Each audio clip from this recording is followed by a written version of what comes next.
Christmas के दिन Jesus यानी कि भगवान यीशु का जन्म हुआ था और इसी की खुशी में क्रिसमस का त्यौहार मनाया जाता है।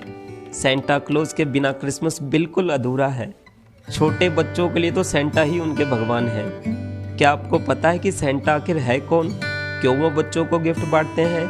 लेकिन आपकी जानकारी के लिए बता दूं कि बाइबल में कहीं भी सेंटा क्लॉज का जिक्र नहीं है।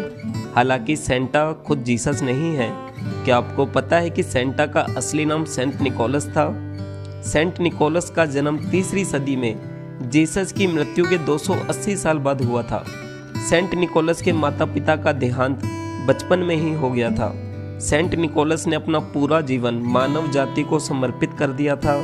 वह छोटे बच्चों के प्रति बड़े संवेदनशील थे और यही कारण था कि वह छोटे छोटे बच्चों से बहुत प्यार किया करते थे और गिफ्ट दिया करते थे। लेकिन बहुत सारे लोग इस बात पर एतराज जाहिर करते हैं कि सेंटा आखिर रात को ही बच्चों को गिफ्ट क्यों देते हैं। लेकिन इसका एक बहुत बड़ा साइंटिफिक रीज़न है। जब भी हमें कोई चीज़ अचानक मिलती है तो वह चीज़ हमें रोमांच से भरपूर कर देती है, मानो ईश्वर ने हमारी फरियाद बेहद करीब से सुनी है। सरप्राइज में कोई भी गिफ्ट मिलना किसी त्योहार से कम नहीं होता बच्चों के लिए, क्योंकि भगवान यीशु खुद छोटे बच्चों से बहुत प्यार किया करते थे और सेंट निकोलस भगवान यीशु की खुशी को ही अपनी खुशी माना करते थे। इसलिए वह छोटे बच्चों को गिफ्ट दिया करते थे। 25 दिसंबर दिन शुक्रवार को ईसाई धर्म के संस्थापक ईसा मसीह का जन्म हुआ था। भगवान यीशु का जन्म माता मरियम की कोख से हुआ था। उनके पिता का नाम यूसुफ था। मरियम को यीशु के जन्म से एक दिन पहले स्वर्गदूत गैब्रियल ने प्रकट होकर कहा था कि आप धन्य हैं, आपको पुत्र रत्न की प्राप्ति होगी। लेकिन पौराणिक मान्यताओं के आधार पर देखें तो माता मरियम कुंवारी थी और वह ईश्वर के प्रभाव से गर्भवती हो गई थी। इस बात को ईश्वर का संकेत मानकर यूसुफ ने उन्हें स्वीकार कर लिया था। ईसा मसीह के जन्म के 2 वर्ष बाद इनके पिता यूसुफ का निधन हो गया था। उसके बाद माता मरियम ने ही जीते जी उनकी परवरिश की। पूरी जिंदगी ईसा मसीह ने मानव जाति को समर्पित की और यहूदी धर्म का प्रचार किया। 25 से 30 साल की आयु में ही ईसा मसीह ने यूहन्ना से दीक्षा हासिल की और धर्म स्थापना में जुड़ गए। हालांकि बाकी धर्म के पंडितों ने इनकी नीतियों का पुरजोर विरोध किया। जो भी अंधविश्वास फैलाने वाले धर्म के पंडित थे, उन्होंने ईसा मसीह की शिकायत राजा पोर्टियन से की। हालांकि इस बात से प्रभु यीशु बिल्कुल नहीं घबराए और अपना कारवा यूं ही जारी रखा।